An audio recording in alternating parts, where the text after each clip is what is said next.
एक कहावत है कि एक तो करेला ऊपर से नीम पर चढ़ा। टीम इंडिया के साथ भी यही कहानी है। पहला जीता जीता मैच जो है वो टीम इंडिया हार गई, और हारी तो उम्मीद थी कि दुख दर्द पीड़ा शोक संताप से आगे बढ़ेंगे, मैच जीतेंगे, लेकिन फिर खबर आ गई कि जसप्रीत बुमराह जो है वो शायद दूसरा टेस्ट मैच नहीं खेलेंगे। अब बुमराह को घिस घिस के ये लोग गेंदबाजी करवाते हैं, विकेट किसी और को मिलता नहीं है, बुमराह को ही रगड़े रहते हैं। ऐसे में बुमराह साहब की सेहत का ध्यान रखते हुए ये फैसला लिया गया कि दूसरा टेस्ट छोड़ दिए, तीसरा खिलवा लिया जाएगा। लेकिन सवाल यह है कि जिस बुमराह के साथ रहते भी हम नहीं जीत पाए थे, उस बुमराह के बिना क्या हम जीत पाएंगे? मतलब ये सवाल परेशान करना चाहिए, और ये सवाल मैनेजमेंट को परेशान कर भी रहा होगा, क्योंकि आपने हर्षित राणा जिसका सिलेक्शन किया था उसे बाहर भेज दिया, आपके सिराज विकेट ले नहीं पा रहे, आपके पास प्रसिद्ध कृष्णा हैं जिन्होंने विकेट तो निकाले लेकिन बहुत पिट गए, शार्दुल ठाकुर को आप गेंदबाज समझते ही नहीं है, आप गेंदबाजी ही नहीं करवाते हैं, तो फिर उनका होना ना होना क्या मतलब है? नीतीश रेड्डी बैटिंग करते हैं, बॉलर टाइम पास वाले हैं। बचे अर्शदीप सिंह।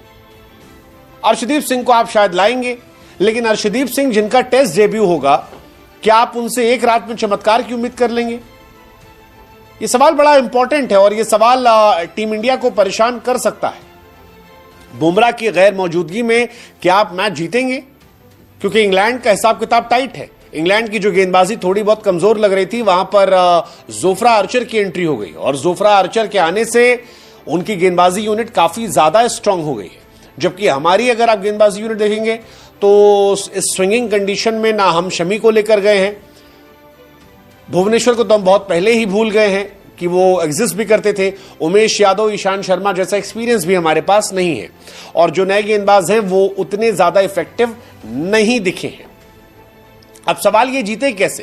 क्योंकि 2021 के टूर में जहां पर सीरीज हम ड्रॉ करा रहे थे, वहां पर बुमराह ने हाईएस्ट विकेट निकाले थे। बुमराह हमारे हाईएस्ट विकेट टेकर थे बॉर्डर गवास्कर में भी 2018-2024 में।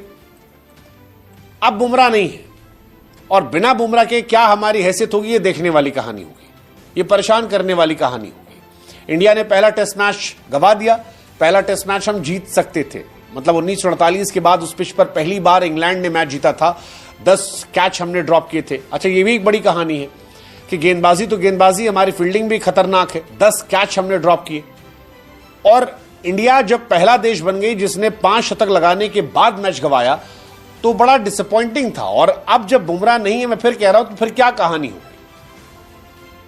क्या बिना बुमराह के आप एग्जिस्ट करते हो? देखो, बुमराह से आपको आगे सोचना पड़ेगा, क्योंकि जसप्रीत बुमराह आप तीनों फॉर्मेट में हर जगह गन्ने की तरह उनको नहीं चूस सकते हो। वो आपके प्रीमियम गेंदबाज हैं, जहां पर आपका मैटर बड़ा हो वहां उनका इस्तेमाल कर लो। T20 में जबरदस्त चल जाएगा, वनडे में भी चल जाएगा, लेकिन टेस्ट में 5 टेस्ट मैच अगर आप सोच रहे हो कि उन्हें खिलाओगे, तो आप भूल जाओ। 5 टेस्ट मैच वो नहीं खेल पाएंगे, और बिना बुमराह के इस बॉलिंग लाइनअप को देखकर परेशान होना बनता है। स्टैट देख लो आप, बुमराह ने 24 ओवर में 83 रन देकर 5 विकेट निकाले थे।